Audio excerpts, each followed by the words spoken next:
What do we do about screen time? That's watching YouTube videos, scrolling through Snapchat or TikTok, playing video games, Fortnite, and our kids when they're home all the time, or a lot of the time with a pandemic. This is a question that I get from parents and caregivers a lot, and is something we talk about in my house. And by talk about, I mean try to figure out daily.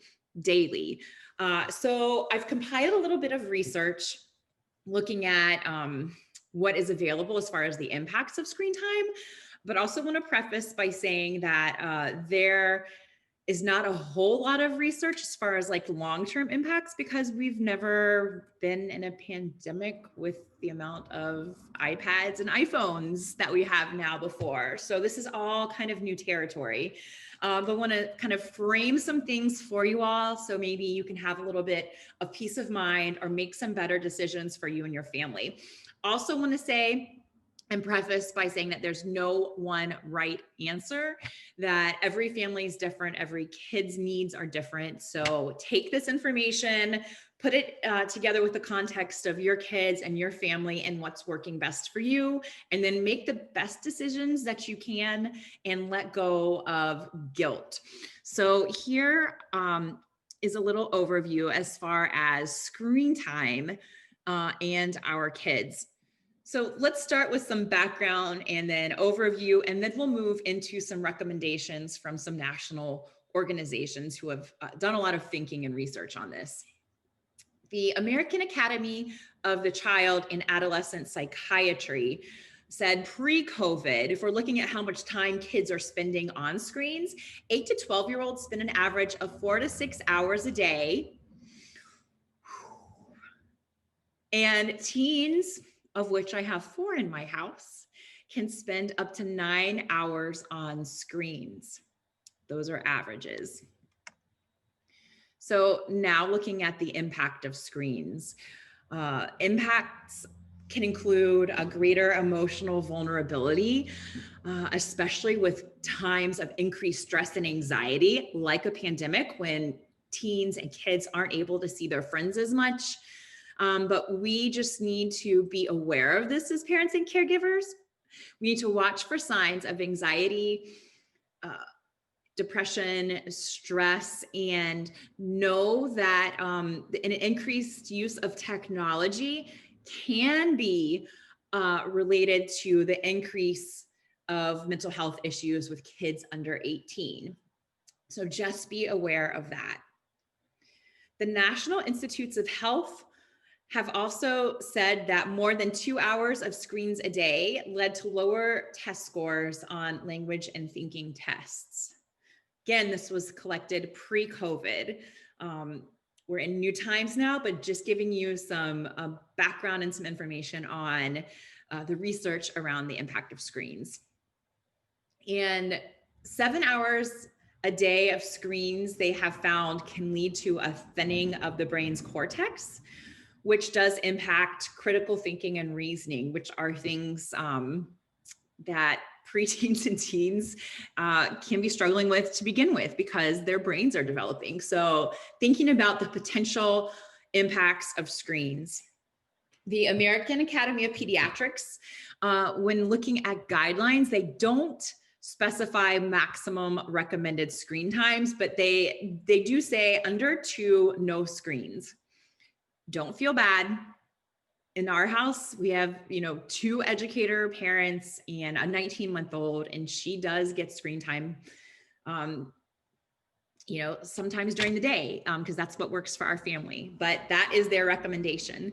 They recommend that kids between 2 and 5 should only watch or participate in 1 hour a day of high quality screen time.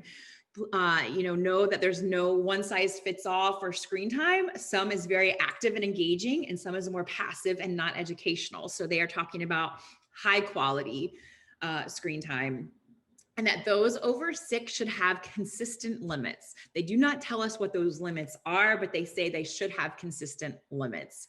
So here's some recommendations that national organizations give us as parents and caregivers during COVID.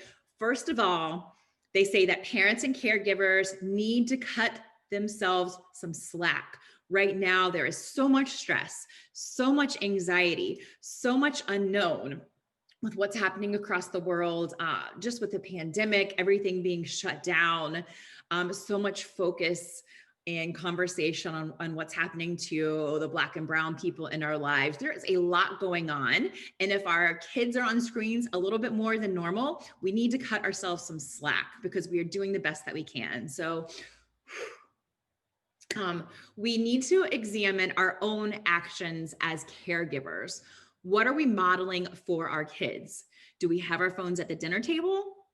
Are we dropping everything we do anytime we get an email notification? And if those things are happening, are we okay with that as parents and caregivers? It depends on the family.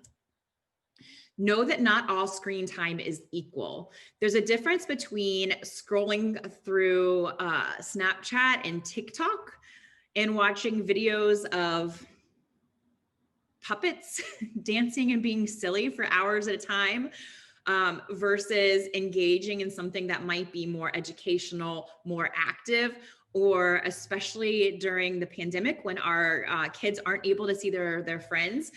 Is there screen time where they're actually getting, that friend time and that interaction from others? And one of the recommendations that I really like that we're going to be adapting into our house is calling activities what they are. By using this blanket term screen time, we're not really kind of looking at what our kids are actually doing or what we're actually doing. So getting rid of that kind of blanket term screen time and thinking about, are we using screens for playtime? Is it downtime? Is it learning time? Is it friend time? Or is it connecting with family time? And reframing the conversations that we're having with our kids about these different times where we use screens and figuring out how to help them develop a healthy lifestyle and helping our kids kind of keep track and even graph their screen time. How much time a day are they using for learning time? How much time a day are they using screens for downtime? I would recommend having a digital learning agreement, what kids are able to do and not do with digital learning, or even just like a technology agreement. What are you all as a family okay with and not okay with? And what are your kids saying that they're agreeing to as far as expectations? There are great examples of these online. Parental controls. Having a conversation with kids about whether you're allowed to read through their messages that they're getting on TikTok. Whether you're allowed to do random spot checks to see what they're texting, who they're texting, what they're engaging in, how much screen time they're using. Those are conversations we need to have as families. Knowing what everybody is okay with as far as parental controls. I know in my house, I'm okay with a lot of parental control. My partner, my husband is a little bit more lax with that. So it's a constant conversation about what we're comfortable with. Remembering that with screens, we need to remember what's important as far as physical activity and handwriting. As an educator, I'm concerned about all this typing that I see my kids doing and what that's doing, especially with my middle schooler with his fine motor skills and his ability to write things out. And then also knowing that as our kids are having screen time closer to bed, that there are impacts on sleep. Those are important conversations to have with our kids. So I'll be sharing some resources with you as well. And a great video that I would suggest watching with your kids and using as fodder for conversation as we all try to navigate this new world of everybody being at home, learning at home, working at home on screens, and how to balance that with what's good for our kids' health and development and their brains. Thanks.